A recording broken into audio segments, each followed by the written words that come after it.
Oh,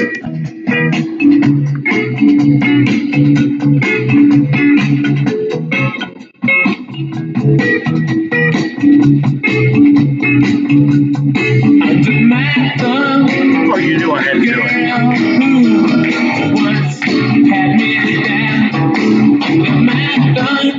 I mean, it's a must. Who was pushed me around? It's not me. The difference in the pillow she wears that to me. The change has come. She understands. All right, guys, welcome to another exciting episode of Under the Dome. You know I had to do that. The most talked about. Oh, look, he's calling me already. Hey, Sean. Hey, brother, how's it going? All right, I think we got you going today. I just got finished playing the Rolling Stones Under My Thumb because we are going to talk about the most talked about appendage in probably Saints history right now, Drew Brees' thumb, what it means for the next 6 weeks with the Saints, and what happened Sunday in the City of the Angels. How you doing tonight, Sean? Not feeling so hot, actually, man. I'm trying to get sick. You're trying to get sick or you're trying to get better? I'm trying to get better, but There we go. it's going south on me. Well, I'm sorry about that. That game Sunday didn't help. No, it did not. I was borderline irrational by the end of the third quarter, so it just. I was full bore erratic. Anyway, welcome tonight to Under the Dome. I'm your host, Alan Ulrich, with my partner Sean on the phone again. I had some people tell me they had a hard time hearing you yesterday, or last week. So I've got the speakers like sitting on top of me, and I've got you turned all the way up. I hope they can hear me and you. I do too. We're trying to work these bugs out and get something that is mutually beneficial for both of us. You guys, we appreciate you bearing with us and sticking with us through all of this, and just be patient. We got this. We're working on it. Why don't you go ahead and pay the bills real quick, and then we'll go ahead and get started. We want to thank you for joining us tonight on Under the Dome. We invite you to subscribe to our show on iTunes and on YouTube. Follow us on Facebook at Under the Dome Podcast, and welcome to the show. Glad you guys all joined us. I see Jerry and I see Chad in the live chat. And I know I'm going to try and get more and more people alerted as soon as I can figure out how to get this thing. It keeps, every time I try and create a preview or a link, it duplicates it. So it'll send you we've to got the like wrong link. four episodes named All My Exes Live in Texas. Yeah, I know. And I noticed that. I've gone in there and trying to change it, and it changes it right back. So I don't know what it's doing. So this episode is called Under My Thumb because naturally we have to talk about Drew Brees' hand. Now, Sean, Yes, when Drew got hurt, what was your first thought when you saw him kind of go to the sideline, grasping his thumb and trying to bend it and so forth? I thought maybe at worst it was a jammed thumb, and I don't know how many of you guys watch NFL Prime on the NFL Network, but later that night, I think it was Deion Sanders made a very apt observation that I agreed fully with. And don't repeat that I agreed with Deion Sanders, please. But he made the comment, when you saw Drew come out, naturally you're concerned. When you saw him stay out, you were really concerned because this is the 18th or 19th year that he's in the league. Yeah, it's the 18th. Go ahead. It's the 18th league, the 18th year in the league. Because okay, and in 18 years we've seen him miss one game. Yeah. Let that sink in. How many of you in 18 years at your job have missed one day? I missed one day at work this week. Yeah. Drew just doesn't miss time. He don't miss plays. If he is physically able, and I venture to say that Sunday, if it had been left up to him, he would have continued to try, and that probably would have been disastrous. As we saw on camera, he couldn't even reach down and pick up a football, much less throw it. Yeah, that's when But I got. That's when I started really getting concerned because I'm like you. I thought he just jammed it, and they had to or dislocated it, and they had to put it back in place. And when I saw him try and grab the football and it just drops right from his hand, I was like, "Oh shit, that ain't good." yeah, And then when he comes back out after halftime with that it not even wrapped, I thought, well, maybe they went and gave him a shot, and maybe he's going to try and go with it. What I don't know what he's going to do. oh, dude, you saw him jogging back on the field. You could look in his eyes and see that the entire B side of Dark Side of the Moon was playing in his head. They had to have given him an injection. But Yeah, like you said, you thought, well, he's a gamer, he's going to make a run at this, hmm and the next camera shot that you see a few plays later, they've rewrapped the hand. So yeah. And he had the uh, helmet on too when he came out, but then he took it off and put the hat on. yeah. Now, before we get into Breeze's thumb, I want to address the elephant in the room. Okay. I've seen a lot on social media in the past couple of days about Teddy Bridgewater this and referees that. I got news for you guys. That game sucked. The Saint the Saints played horribly. The defense held out as long as they could. Um, don't blame the referees. The referees are the only ones that uh, didn't miss the tackle on Cooper Cup on that long pass play. And they Uh, blew the whistle could on. They blew the whistle on Cam Jordan's yeah, touchdown. that was a very tragic turn of events. It it was a momentum killer. That could have there's no telling what that could have done to the momentum for the Mhm. Saints. But they, despite whether you agree with it or not, they made the right call. If a referee inadvertently blows his whistle, nothing that happens after that ever happened or can be reviewed or overturned. When the whistle blows, the play is dead. They made the right call. I don't agree with the call that they made. And there again, I have to go back to something that Deion Sanders said on NFL Prime that night. It's really a sad state of affairs that with all the replay cameras, with all the angles, with everything that you have to bring to bear these days, it's really tragic that you cannot make that call the right call. All you can do is once again step back and say, oh, well, Saints fans, my bad. Just like with the clock deal last week on Monday night, Mhm. just like the no call in the NFC Championship game. And like Sean Payton said, I'm getting sick of having to address this every damn week Yeah. on our show, on social media. The fact that these I got to choose my words carefully and stay professional. The fact that this ineptitude is not only perpetuated but promoted at this level. If I performed my job with the ineptitude that NFL officials do on a regular basis, I wouldn't have a job. This is sad. This is unacceptable. And it almost brings the very viability of the game into question. Well, And oh, go ahead. no, go ahead. Well, I posted during the game right after that play happened. Once an accident, twice is coincidence, and three is a trend. And it's a disturbing trend because, like you pointed out, it's three consecutive games that matter. Three consecutive games they made this mistake. And Mike Pereira said it. The official who is on NBC said it. The head of officiating, Al Riveron, said it.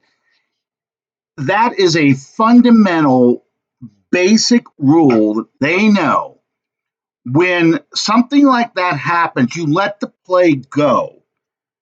Then you can go back in time and say, okay, when I review this, is this a fumble or is this an incomplete pass? Because if it's an incomplete pass, you can go just put the ball right back where it fell incomplete and just start over again.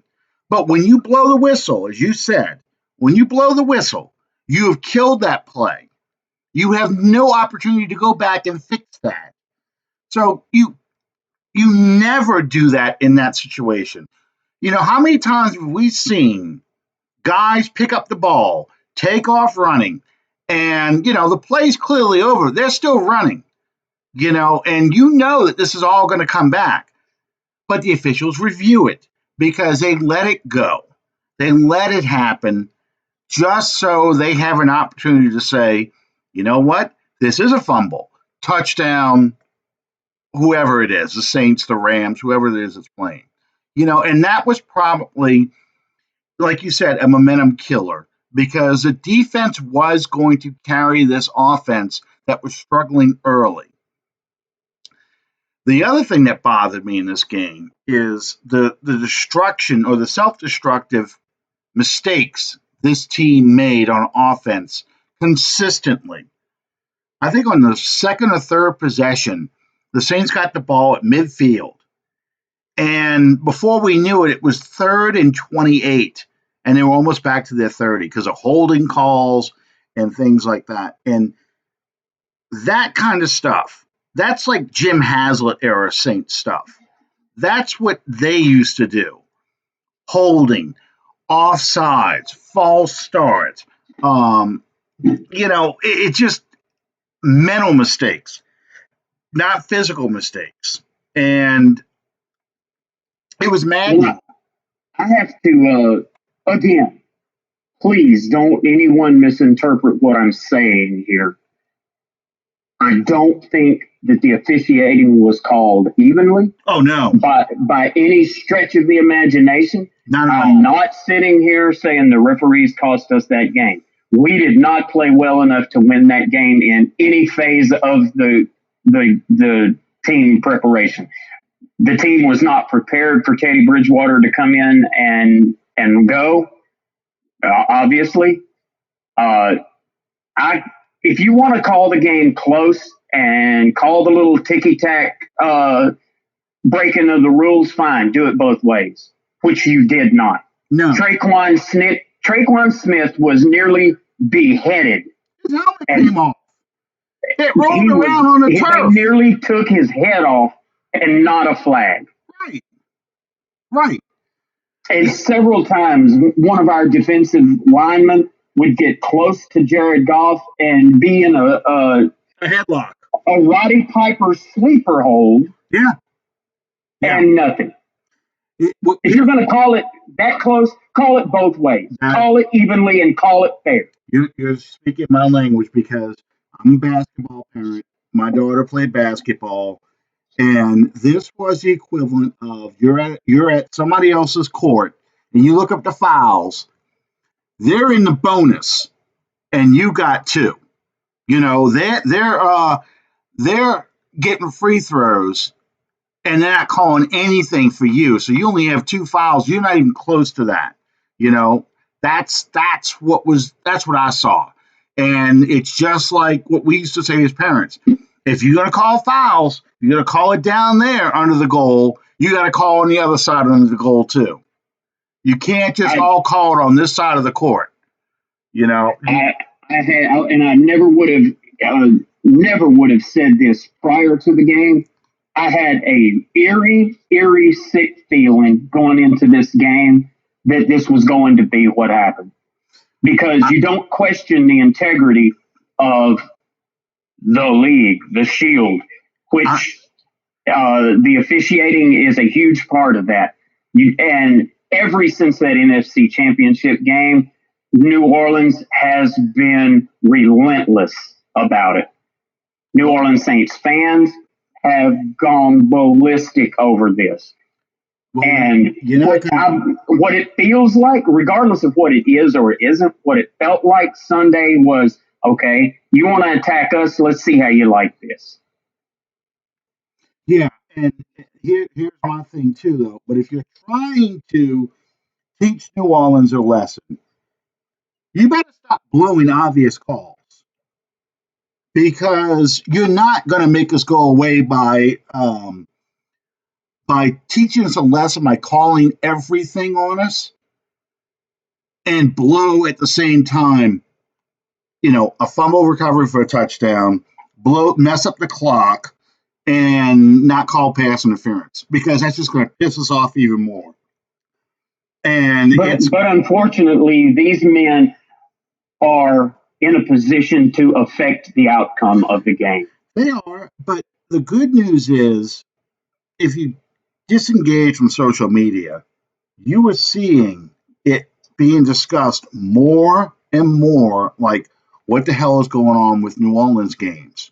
No one is denying. Within 3 minutes of that Cam Jordan play, within 3 minutes, I get 4 updates on my phone from different sports apps, like the Score. I think maybe Bleacher Report.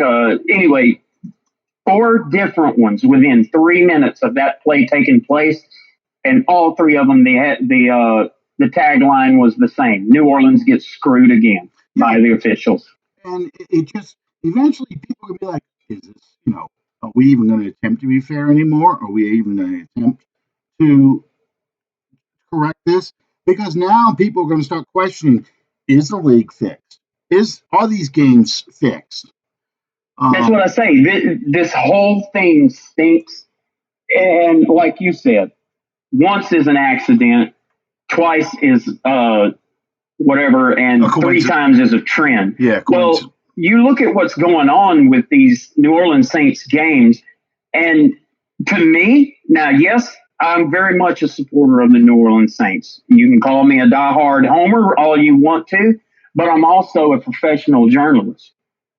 And this absolutely makes you, in your heart of hearts, something that I have so dearly loved all of my life and followed so closely for the better part of my life. It makes me question the very integrity of the game. My wife just texted me to tell me that Drew's they consider his 19th year because I was doing. Are you okay? Are you going to die? Excuse me. No, I'm not going to die. I may just look like a roach on decon, but. Oh, okay. My wife just corrected me on text. Yeah, it is Drew's 19th year. I got to remember always you got to count that first year, 2001, as year one. So it's 2019, so it's 19 years.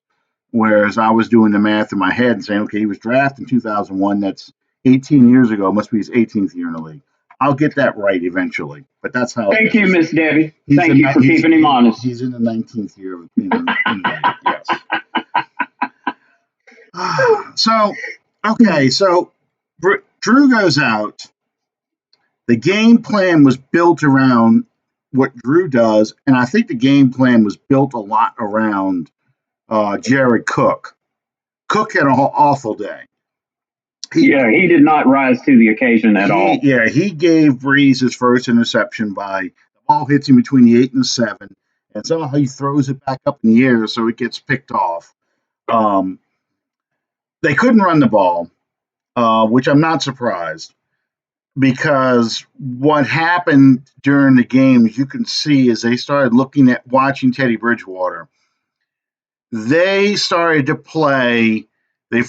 play rush 4, drop 7 in the coverage.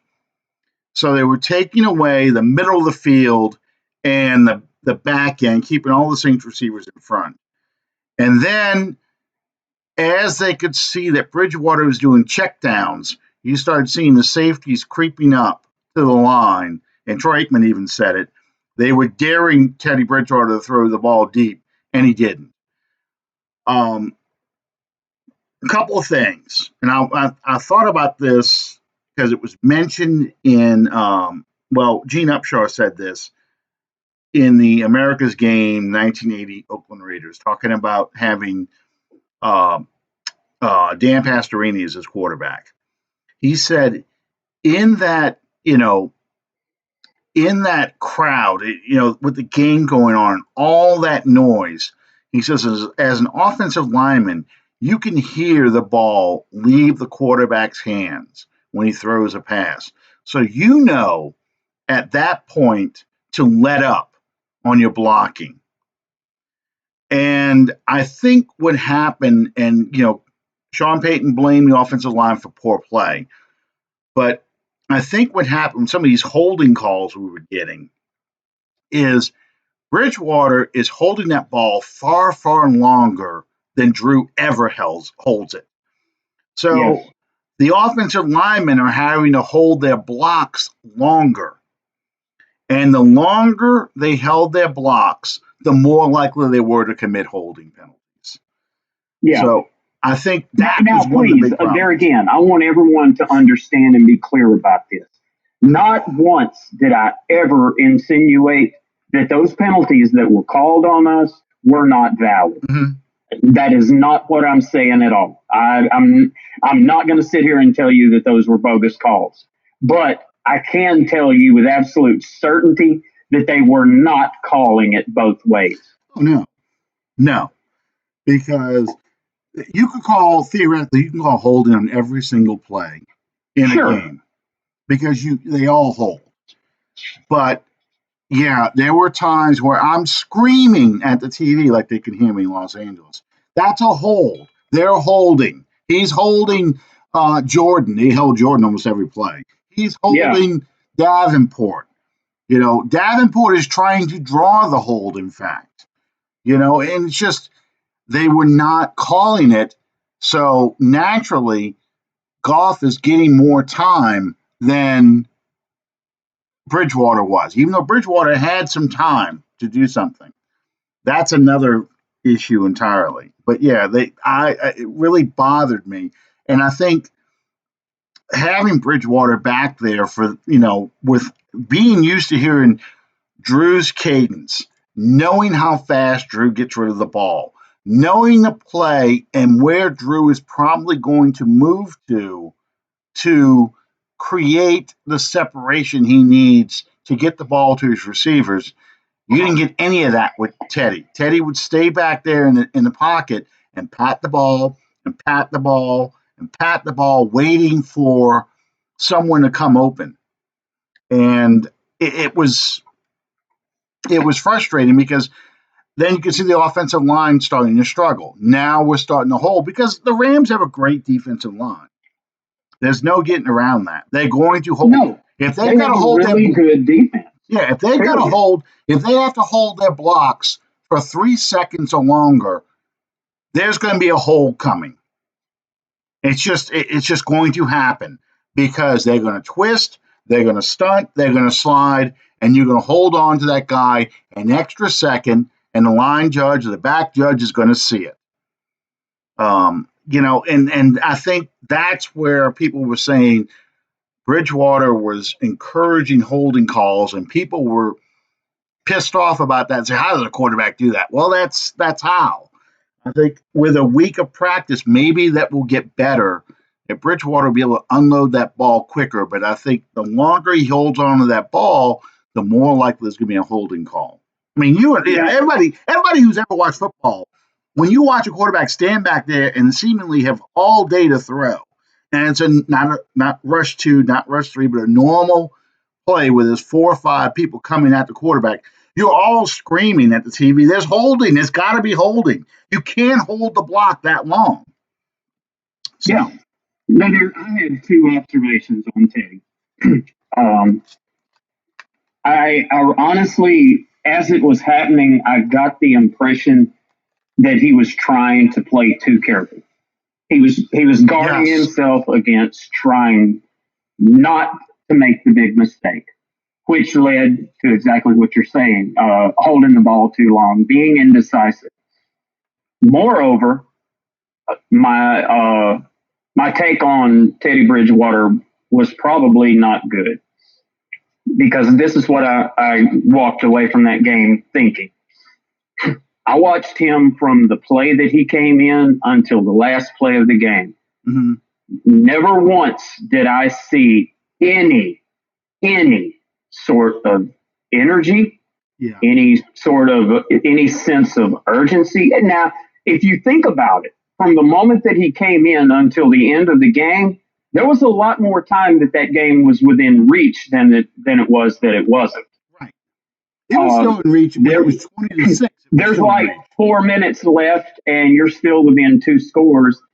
Or excuse me, 6 minutes left. You're still within two scores, and you're taking the entire play clock to get in the huddle, call your play, and get to the line of scrimmage. You're two scores down.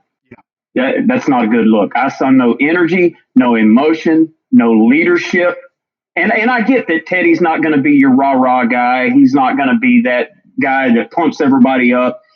But in the final two preseason games, you did see that come from behind, that whole package deal with Taysom in the huddle. Absolutely. And it astounded me that you didn't even try to inject some life into that offense and use him at all.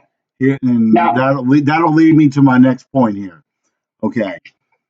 The reason now wait, before I turn it over to you. Okay. I in no way am I saying bench Bridgewater and play Taysom. I'm not saying that at all. You give Sean an offensive genius, guru, whatever you want to call him, like Sean Payton, a week to game plan, he can take any quarterback in the league and beat you with it. But with a quarterback like Bridgewater, it's going to have to be a sculpted game plan. It's going to require a week of preparation, telling him, okay, you can't hold that ball that long. You've got to get rid of it quicker. You've got to make a decision and go with it. But I honestly, at the end of probably about halfway through the third quarter, I'm sitting there going, why are we not at least trying to make something happen with Taysom? Yeah. Well, here's a couple things. Number one, I made the joke on Twitter that if Drew Brees is a clock in his head, Taysom's got Teddy's got a sundial. It took him a long time to make decisions and move the ball. You like that one, huh? I got another one for you too in a minute. Anyway, you know what the first thing that I thought when Drew Brees went down? I looked around this restaurant at everyone that was sitting there looking at me and wondered if they watched our show, because if you'll remember, you go back before it. Now, when we had this conversation, it was in the context of the Houston Texans and not the LA Rams. Right. But I made the comment, okay, first game of the season, something happens to Drew. That was the first thought that went through my mind when he came to the sidelines holding his hand. I said, I looked around and I thought, I wonder how many of these people listened to our show and actually heard me say that. Yeah, I know I said knock on particle board, make sure that doesn't happen. But guys, we got to look at the reality of this. You're talking about a young man's game being played by a 40-year-old man. Yes, but he keeps himself in such condition that he's probably in better shape than most 30-year-old quarterbacks. Well, that's true. But as we saw, I mean, you go back to Peyton Manning, who probably was at least as religious about taking care of his body as Drew is. But you look back to the last season that he played and how the end came, how suddenly, I mean, almost to the point that you can put game film in and say that was the play right there where it started. Keep in mind, though, that Peyton missed an entire year because of a neck injury. Okay? Oh, yeah, absolutely. So that's the difference between someone like Peyton and someone like Drew. Drew has not missed a whole season due to injury. And that's where, when Peyton was trying to get back to play, that was his decline. His decline was trying to recover from that neck injury. Drew has not had that kind of injury. I mean, he's had the shoulder, but that was also when he was young. So, I mean, it's not quite the same. I think it would have to be something a lot greater than a thumb injury. It's going to have to be a neck, a back, an arm. Look at what happened to Ben Roethlisberger. He's going to essentially need Tommy John surgery, I think. I don't know the specifics behind his injury. I just know they keep talking about his arm injury, his elbow injury. When you start talking about arm and elbow, I think of Tommy John every time. Yeah, And just when I thought maybe I had sold Dion short, he made the comments that he did about Roethlisberger the other night, and I hate him again. What did he say about Roethlisberger? He said, "Well, you know how he is on that show. He's got a persona he's got to perpetuate." And he says, "Well, let's be honest. Ben likes to miss time early in the season and then come back and be the hero." Yeah. Well, he's not coming back to be the hero. They put him in IR. So. Yeah. Well, this was going to be an absolute disaster of the season for the Steelers anyway, in my opinion. Which is shocking that they traded their first round pick. The first time done this since 1967. But they traded their first round pick for a safety cornerback hybrid from the Miami Dolphins, Micah Fitzpatrick, who he may be a great player, but you're going to want to have that pick, especially if your season goes down the tubes and you're picking in the top 10. Yeah. That this is not, okay, we just need a guy. We're doing well. We're going to win our division. We're going to go to the playoffs. We need that one piece to overtake New England. And I think that piece is going to be Micah Fitzpatrick. So we'll trade our first round pick to get that Lombardi trophy. That's not what this move was. So I wouldn't have done it. I wouldn't have either. But that was the thinking over there, because they're trying that the fans feel like we do, that the season is going, they're 0-2. We're at least 1-1. And they look at the Baltimore Ravens, who are 2-0. They're the team they hate the most. And the Cleveland Browns, even though they're 1-1, the Cleveland Browns look like they can beat the Steelers. That's like the Falcons beating us. That's doomsday for them. So I think they made a panic trade for a guy, paid way too much for him, and it's going to end up being a disaster for the Steelers. But that's Pittsburgh. That's Pittsburgh's problem. I know this is a Saints show, but I mean, I've seen a lot of Saints fans commenting on this trade like it was such a great deal. It was a terrible deal. It was an absolute panic. Yeah, move. You're trying to stir up fan interest and support by making a move like this, and you're not even sure if Mason Rudolph's going to be able to lead your team to do anything. Yeah, and Minka Fitzpatrick, he's not running the ball through the middle. No, he's not running pass routes. Yep. He's not throwing 60-yard bombs. He's not helping your offense at all. That's the kind of move you make when you think that you are gunning for the number 1 or number 2 overall seed. You want to have home field advantage throughout the playoffs because you think this is your Super Bowl team. That's when you make that kind of trade. I think it was basically a move made to say, we're not concerned that we lost Le'Veon Bell. We're not concerned that we lost Antonio Brown. Mm-hmm. And, unfortunately, you make this move after you find out Roethlisberger is going out for the season. And he is somebody who is, 36, 37 years old? He's not far behind Drew, no. Yeah, because he was 2004 class. And he's already talked about time before, that elbow injuries would ended Terry Bradshaw's career as a Steeler I remember that. back in 1983. Um, but let's go on talking about the speaking of injuries, talk about the injuries with the Saints and why Taysom Hill did not get any chances at quarterback. So Keith Kirkwood, who got put on IR today, he tears his hamstring in warmups. So you're down to four receivers because you've already committed that Austin Carr is inactive. So you're down to four receivers. You've got Thomas, Ginn, Traquan Smith, and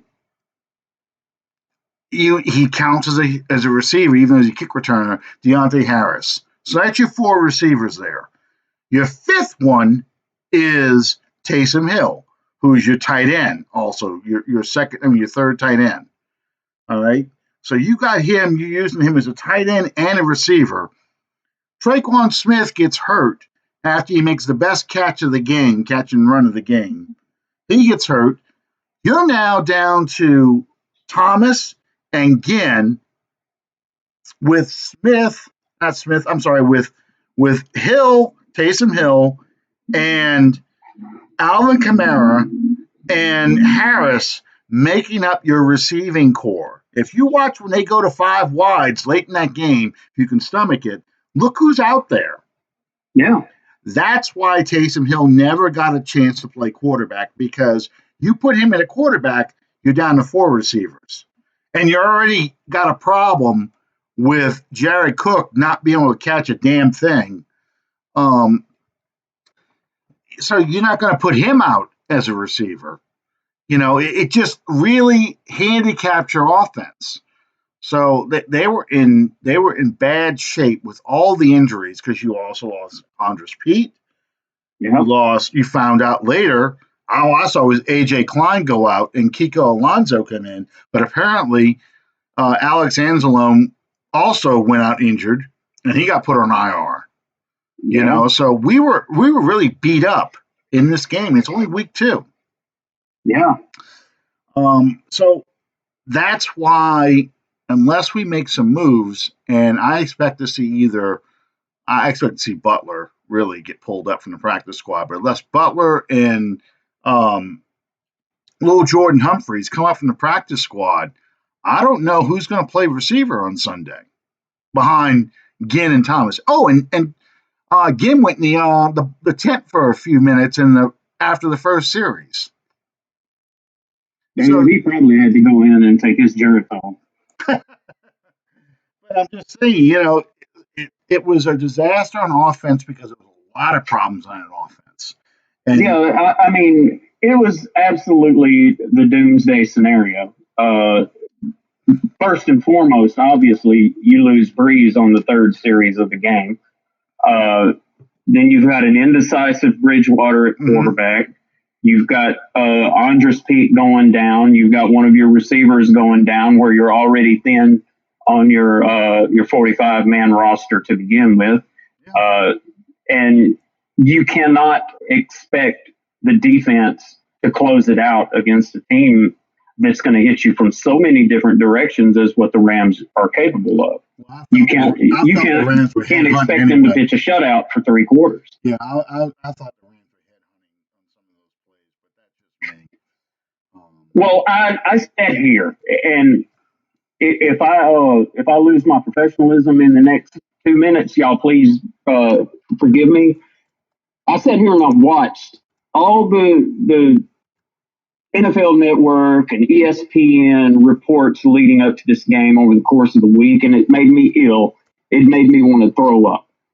Because all you saw was every one of these reporters talking to Rams players and Rams coaches and Rams fans talking about the no call and how big a factor it was going to be and just basically making a joke out of it. And they talked to people like Aqib Talib, and he says, well, that sounds like a New Orleans problem to me. Yeah. It absolutely made me sick to my stomach. You scoring only 3 points in the Super Bowl is like a Rams problem to me after you were gifted a trip to the Super Bowl. Yeah. But I just, and much like you said, leading up to this game, uh, the effort that we put up against the Rams for whatever reason, be it injuries, be it playing without Drew, whatever, it was not even remotely a quality effort by our team. Mm-hmm.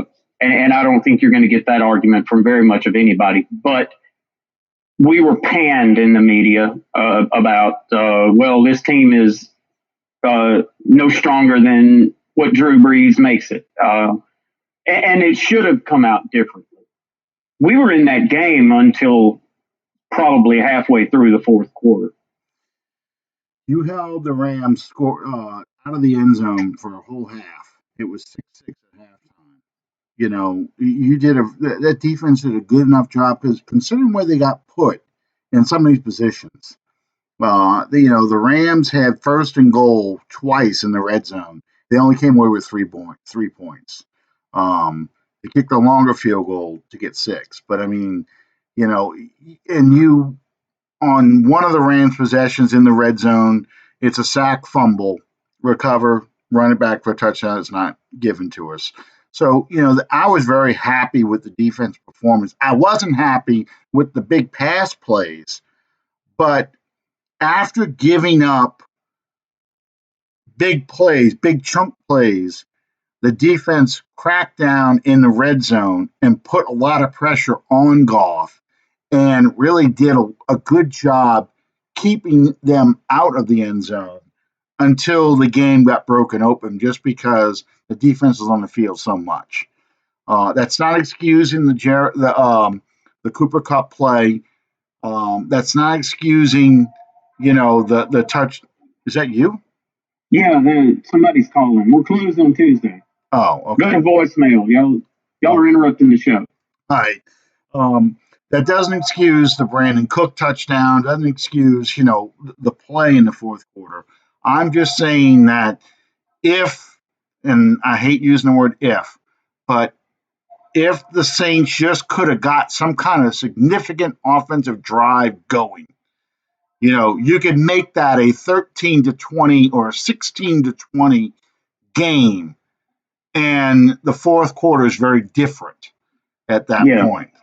I think the most alarming thing to me when the game finally ended was the fact that on a team where you have players such as Alvin Kamara and Michael Thomas, and you could even throw in Ted Ginn, I suppose. Regardless of what happened, you failed to score a touchdown. That's beyond troublesome. That's almost to the point of being alarming. Wow. And it just speaks to the effort that was not put on the field offensively by the Saints. And this is where I'm going to get into the Bridgewater. It's going to come across as bashing to an extent, but when you were talking about a lack of energy and the lack of alacrity to their drives and getting in and out of the huddle and making things happen,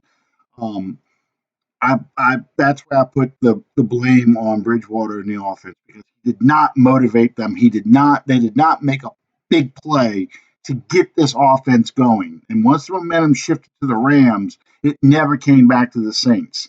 You needed, if you watch Drew Brees, he gets in that huddle, he says, all right, guys, good tempo, one play at a time, we can get the score, we can do this, and then motivate. They feel like it's going to happen. They almost played that game as if the outcome was already decided and they just had to go through the motions. And you cannot play that way. And I don't know what it is that what we saw in preseason that Taysom Hill brought and Teddy Bridgewater apparently isn't bringing. I don't know if it's pulling plays out on my backside that's what Taysom does when he's out there, in kind of a John Forcade last 3 games of the 1989 season when they got nothing to lose and he's just out there winging it like we're playing street football. I don't know what it is, but Bridgewater needs to find it this Sunday. He needs to find some way to get the Saints players motivated to play beyond themselves because that's what Drew Brees does. Drew Yeah, Brees, at 6 feet tall and with average arm strength, should not be the number one yardage leader in passing in the NFL history. He shouldn't be, but he is because he plays beyond himself and he gets people to believe they can do things they normally probably couldn't do. And I think that was the difference Sunday against the Rams. The Rams believed they were going to win. They just had to wait out the Saints. They were going to be able to win this game. And the Saints, once Drew was gone, didn't believe that they could win that game. yeah. So, They to me, now this is strictly my opinion. When a quarterback at this level walks into that huddle, he doesn't just have to believe in himself. He has to be able to look around at those other 10 guys and make them believe too. And as you just alluded to, Breeze does that. Uh, absolutely. and with Bridgewater, you saw absolutely no sense of urgency, no sign of emotion. And, maybe that's a good thing that he doesn't dial in that way. You can't To fake. me, You can't to me, fake it it. isn't. You can't To, fake it. to You got to me, be able to you do it got with to work. lead by example. Yeah. You can't fake emotion. You cannot pretend you're Drew Brees. That's not what I'm saying. I'm sure it's not what you're saying. But he has to make these guys believe we can do this. When Drew got that ball back with 37 seconds left last Monday night, I promise you, he said in the huddle, we can get this game. We can win this tonight. We're going to go out there and we're going to make the throws. We're going to get in position to kick this field goal and win this ball game. And they believed it. He did it. And Bridgewater can do that. Bridgewater can say, "Look, we're going to go down this field, even though we're playing the Seattle Seahawks, and this whole crowd is screaming, and the 12th man, and all this foolishness. We have to believe that we can drive the ball down the field on these guys, and we're going to get in the end zone, and we're going to score. We're going to make the plays. They're not." And he has to execute. He has to make those throws. They have to make these runs. They have to do those things to get it to work. And I don't know what the secret is with this team because I'm not a member of this team. I don't know what this locker room is like. Um, and for whatever reason, Bridgewater isn't generating that reaction, and Hill does. So that's why you have a lot of people saying, Taysom Hill should be the quarterback. That's the challenge this Sunday. Bridgewater has to change those people's minds. Otherwise, if they go out there in Seattle, and I know Seattle's a tough place to play, Drew even plays badly in Seattle. But if they go out there in Seattle and lay an egg and don't score a touchdown, and then come back to New Orleans to play Dallas, the hated Cowboys. And Bridgewater is playing the same way we saw him play in Los Angeles, what we saw in the remaining three preseason games, not the first one, but the other three, and the Saints offense just is not moving. That crowd is going to get ugly fast. Yep. I was there in 2002 when it was Aaron Brooks against the Carolina Panthers, and his shoulder's shot. And he cannot throw a ball past 5 or 10 yards because his shoulder's shot. And that crowd, the longer that game went on, got angrier and angrier. And the chants for "We want Jake" got louder and louder because Carolina sucked that year. Carolina was terrible. I think they fired John Fox after that season, but yeah, they were no, that wasn't John Fox. I think that was George Seifert last year. There, I don't remember anymore, but I do know that they were a terrible team. They got to pick up near the top of the draft that year. Um, in fact, I think that's when they.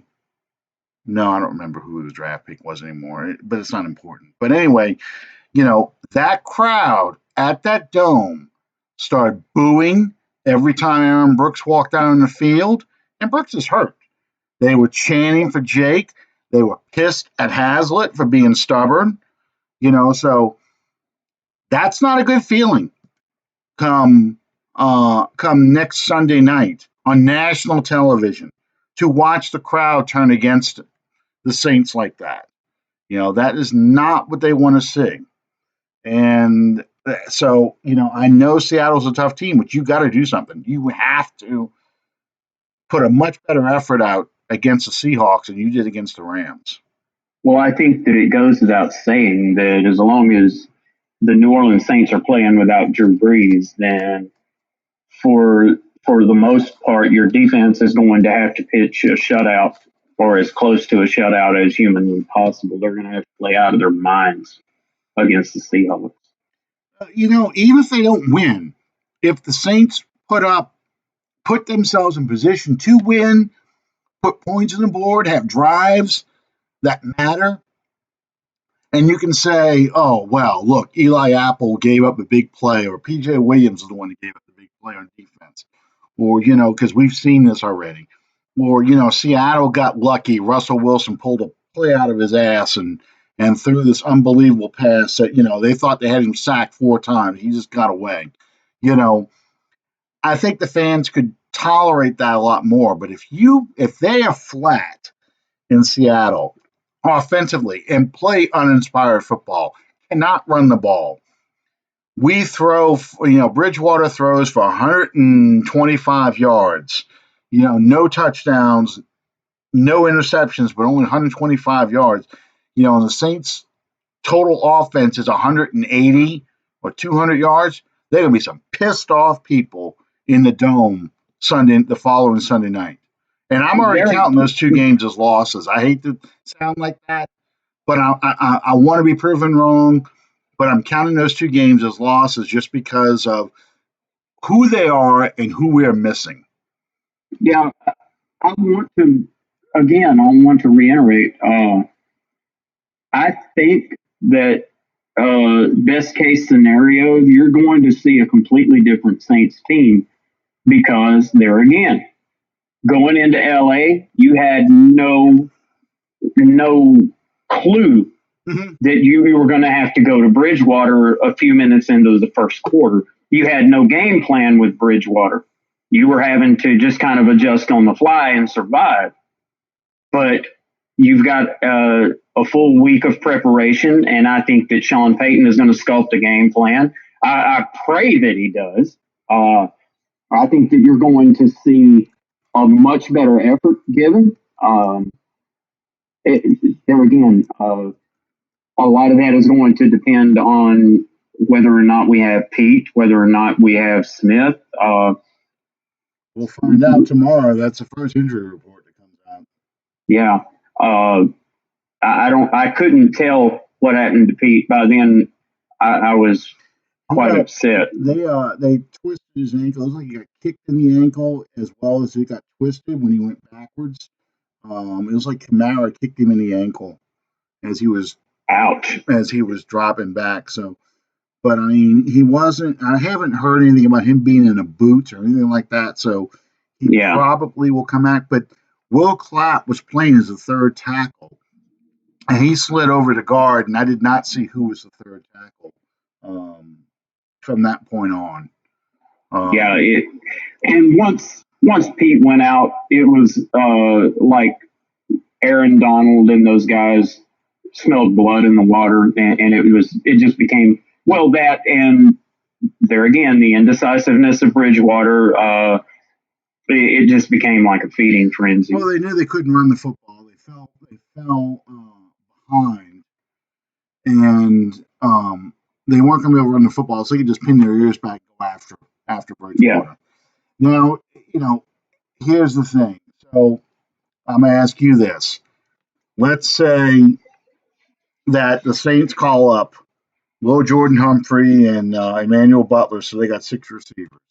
Traquan Smith's inactive, and you're playing, or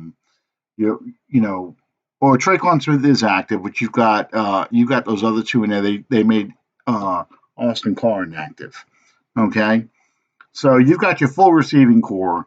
You've got um, Taysom Hill just really playing basically tight end. The offense is struggling, not moving the ball very well versus Seattle. Bridgewater's not doing a whole hell of a lot. Do you swap out and put Taysom Hill in during that game? Before or after the opening kick? Look, Well, you after. got against a quarterback like Jared Goff, against No, a no, no, no. quarterback like Russell I'm Wilson. not talking about the Hear Rams me, game. hear me out. Okay. Hear me out. Against these kind of quarterbacks that can hurt you Mm-hmm, with their play, mm-hmm. the best thing that you can do, the best defense against a really good quarterback is to keep them on the sidelines. And if Taysom Hill does nothing else for that offense, he moves the sticks. Yeah. Whether that means him rolling out and tucking it and running himself, or throwing the little dink and dunk passes. And I mean, we've seen him go downfield with insane precision to Alvin Kamara in that game last year. Yeah. Uh, and he's only gotten better accuracy wise since then. Uh, if you get nothing else out of Taysom Hill, you get the fact that he's going to keep your offense on the field and move the sticks. And I think that has to be a consideration against a team that's being led by Russell Wilson with an exceptional running game. Seattle has really put together a really solid ground game in the past 2 seasons. I think they led the league a year ago. But you're in a position where you're still basically half a game out of first place in the division, and you can't just sit back and watch that disappear. You have to make a move on that by any means necessary, and if that means replacing an ineffective quarterback, because let's just look at it for what it is. If Teddy Bridgewater goes out there and just continues to drop back and pat the ball and pat the ball and take a sack and throw 10 yards over somebody's head, if that's what we continue to see out of Teddy Bridgewater, he's not the guy. He's not a good backup. He's not a good starter.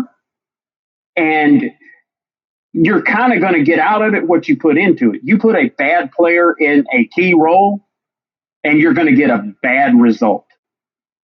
You have to do something to inject some life and inject some sort of positivity into this offense. Mm-hmm. And at this point, all things being equal, that just screams Taysom Hill. Now, he may not be the answer. You may put him in and absolutely nothing change. I don't believe that, but you have to at least try to change the narrative surrounding this team. At what point in the game do you do that, though? Do you wait until the game's almost out of reach, or do you make a change at halftime? When would you make that change? It would probably, I know this probably isn't the answer you're looking for. It would depend a lot on Bridgewater, what he shows me. Because you have this past week in LA, you have that fresh in your mind, and you go out there and you spend a week game planning with him and telling him, okay, you can't do this. You have to change this. You have to improve this. And he walks out on the field and he continues to just keep right on along at the same clip that he was in LA. You can't sit around and wait until you've gotten your ass kicked before you try to do something about it. You have to be proactive and try to make something happen. And there again, I'm not saying that Taysom Hill is the savior. Mm-hmm. All I'm saying is you can't just sit back and pretend like it's not happening. Yeah. I agree with you in theory here. I'm the same way. I'm probably got a hook ready for Bridgewater only because given what I saw in LA, if with a game plan built around his strengths, a game plan that he was comfortable with, He is not performing the way you want him to perform. He is not executing the offense. And the game to me has to still be in reach. Maybe halftime, I make that move and bring Taysom in. Maybe I slip him in on trick plays in the first half as well, just to see what happens. Because hey, the in the playoff game against the Eagles, what was the play that turned the season around? Was turned the game around? It was the fake punt. Last year against Tampa Bay, what was the play that turned that game around near the end of the season? It was Taysom Hill blocking a punt. Um, so I'm probably going to try and use Taysom on a gimmick play, maybe early against that Seahawk defense and see how they react to it.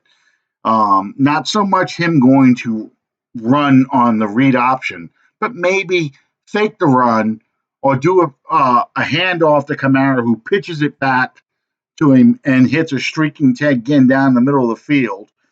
Something like, flea flick or something like that, something to get their attention.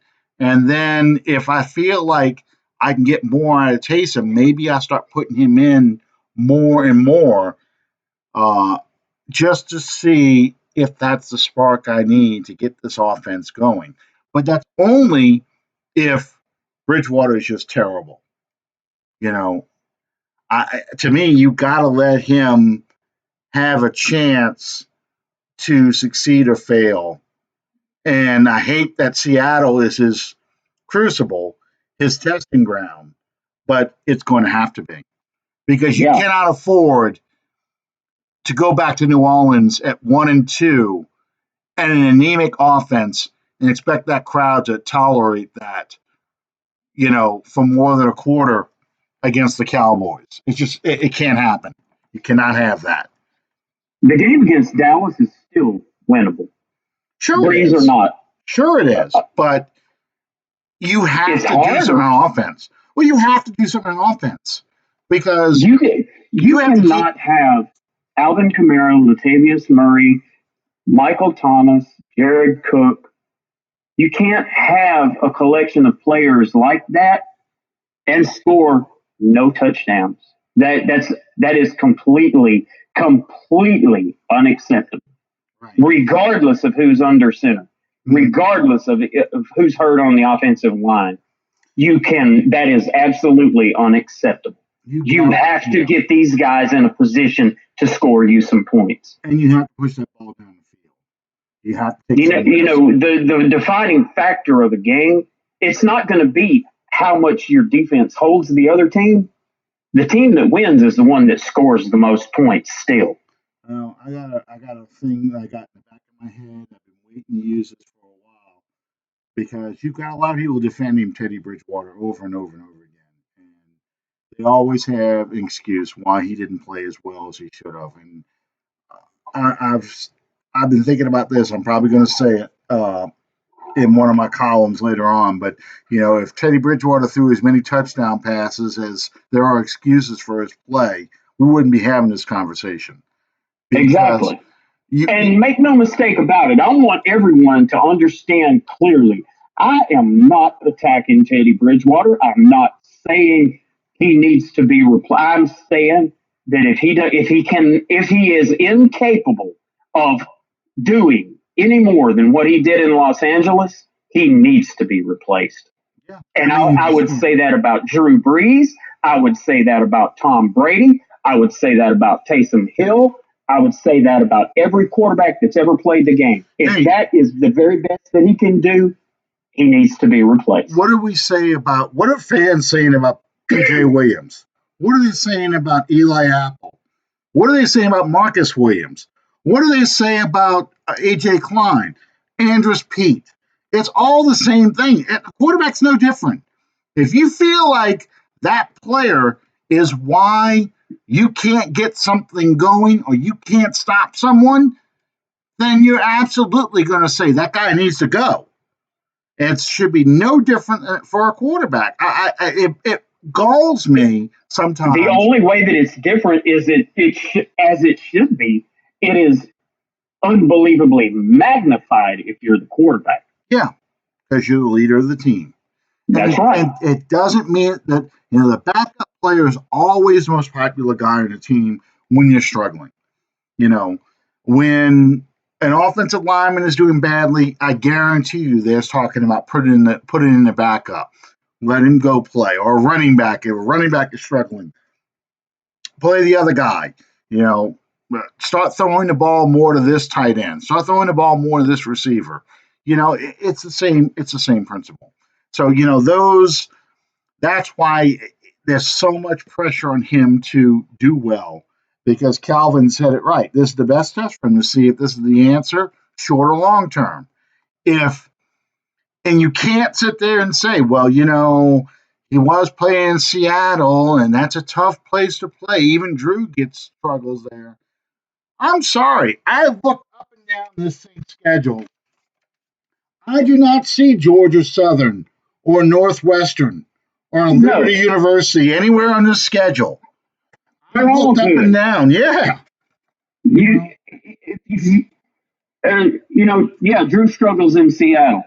Uh, when your guy is the number one passer all time and a unanimous first ballot Hall of Famer, I'll cut him some slack if he doesn't play well in Seattle. Uh, you got to carry the mail. Be that Seattle, be that Dallas, be that New York, be that Miami, New England, Kansas City, Oakland. It doesn't matter. You have to win the games that are put before you, period. Mm-hmm. Because if you don't win games, you are not going to keep working. No. Now, that goes for quarterbacks, linebackers, coaches. If you don't win that, regardless of what everybody that's fans may think, that's how you keep a job in the NFL. It's not being a likable guy. It's not having all the endorsement deals. It's not being a fan favorite. The way that you keep your job and succeed in the National Football League is by winning, period. That is the only thing that matters. Yeah. And that's what the fans want. They want to see this team win.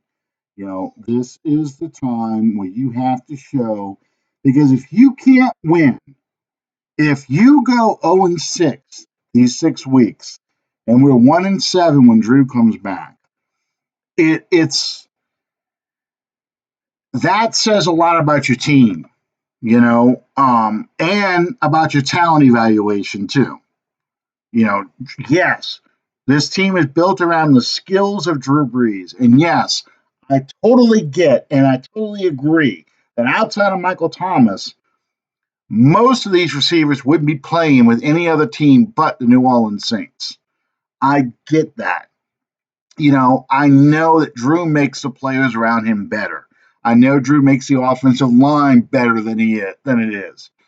But be that as it may, it's not. You can't change. You can't go back in time and rebuild this team for Teddy Bridgewater. You can't rebuild this team for Taysom Hill. You can't rebuild it for any other quarterback.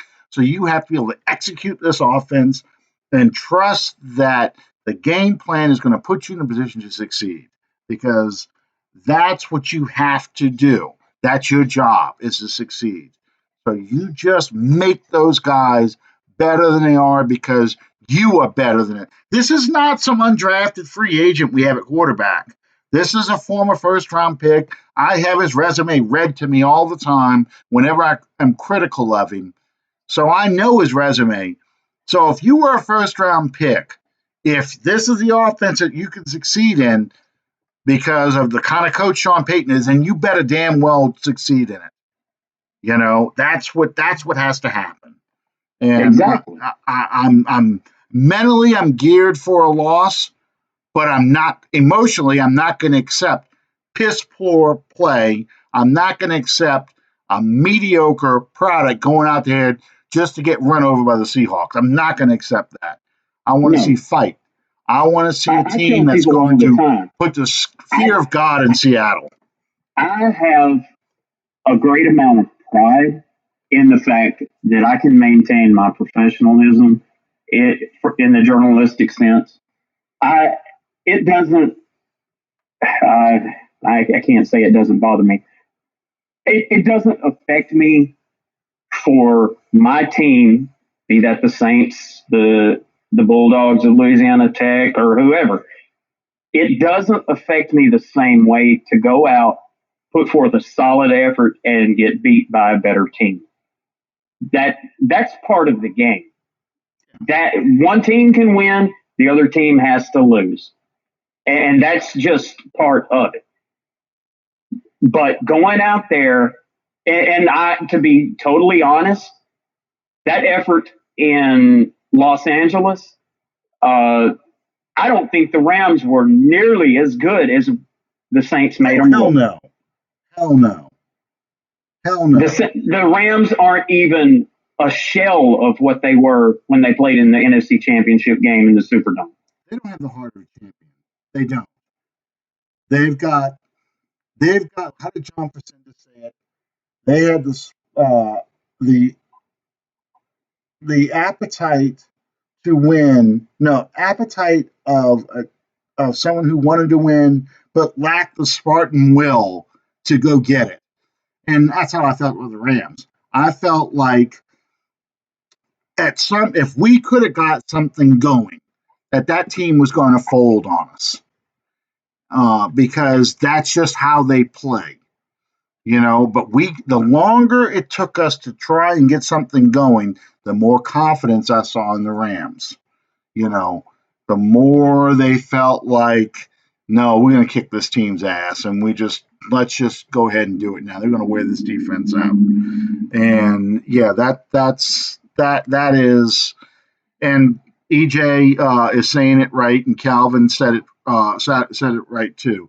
If the Saints come out and mail it in Sunday, it says a lot about their belief in the backup quarterback, and that is what we talked about in the outset. The leadership skills. If you cannot demonstrate that you're a leader and you can inspire these guys to play out better than themselves, play better than the kind of players um, that their talent level says they are, then you can't lead this team because that's what you have to do. And I would like at the end of a game, the other team to say, "Oh man, they put that team is a good team out there. That team really challenged us. Really, we were lucky to win. I can deal with that. I cannot deal with us getting steamrolled when we're too No. good for that. We are too good for that. Yeah. You know, people can say what they want or think what they want. Uh, while, yes, this team is absolutely designed around the strengths of Drew Brees is still just a player. If you have to depend on Drew Brees just to win the game, then your team isn't nearly as good as what you think it is. There's other players out there. There's Alvin Kamara, the playmaker, former offensive rookie of the year. You got Marshawn Lattimore. Who needs to play like the former defensive rookie of the year and stop picking and choosing when he's going to turn it on. Yeah. These guys are going to, they're professionals. Obviously, their check is not affected whether they win or whether they lose. They're getting paid. Don't ever doubt that. But when you have that exceptional team that is being led by a guy like Brees, he's absolutely the leader of this team. Make no mistake about that, and will continue to be even from the sidelines. Yeah. But on that field, your guys like Kamara, your guys like Lattimore, your guys like Cam Jordan, Demario Davis. These guys have to step up. They have to bring it now. Yeah. Hey, if y'all get yeah, I agree with you, Calvin. Lattimore is big headed. If you get a chance, go look up Jack Lambert in the 1976 Pittsburgh Steelers. It's an interview on YouTube. He talks about when they lost Bradshaw, when they lost Franco, and Rocky Bleier. The problems they had on offense, and they wanted to get back to the Super Bowl. They were defending Super Bowl champions from '75.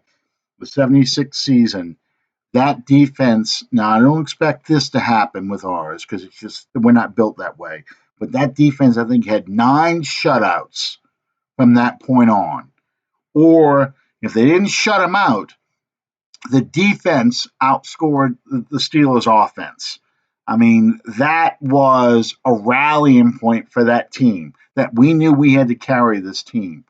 We're not in that position, but I would like to see our defense, our defensive leadership say, you know what? We're going to have to keep this score 14 points or less to win. And if we can score on defense, we just make it that much easier on offense. And it may not happen that way. It may not unravel that way. But if you enter the game with the mindset, we cannot let them score more than 14 points, we're going to do what it takes to stop them from scoring those points. That would be a tremendous lift. And it shows that you're a team. You're a championship caliber team, even without your quarterback. And you can pull that off for a couple of weeks until you get to the easier part, and I say easier in quotation marks, the easier part of your schedule when you're playing the Arizona Cardinals, the Tampa Bay Buccaneers, and the Jacksonville Jaguars, who are all having their own problems. They're not Northwestern State. They're not, you know, Alabama A&M or, McNeese State or some school like that. They are NFL teams, but those are winnable games based on the talent levels of each respective team.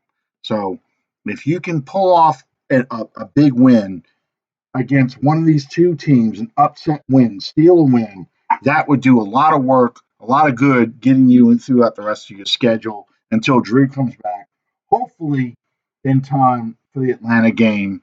The first one at the end of or beginning of November, I believe. Yes, beginning of November after Halloween. So, all right, guys, we went way over time. I know you got to go make the groceries. So, thank you guys for sticking with us. Sean, I'll let you go ahead and close us out tonight. All right. Well, thank you guys for joining us. We really, really appreciate you guys sticking with us and being patient and following us and participating. EJ, Calvin, Jerry, my brother, Chad. Yeah, Daniel, Chad, all you guys. Thank you all so much for participating in the show. We invite you to be right back here next week. Same bat time, same bat channel. We want to invite everyone to subscribe to our show on iTunes and on YouTube. And with that, I'll throw it back to my esteemed colleague, Mr. Alan Ulrich. Hey, I'm, like I said, I'm mentally geared for a loss, but I'd love to see an upset win. Let's see what happens. I'm being optimistic. I'm always that way when it comes to the Saints. So I just want I want to see a well played game. I want to see a game where it's more inspired than it was what we saw in Los Angeles. And with that, good night, everybody.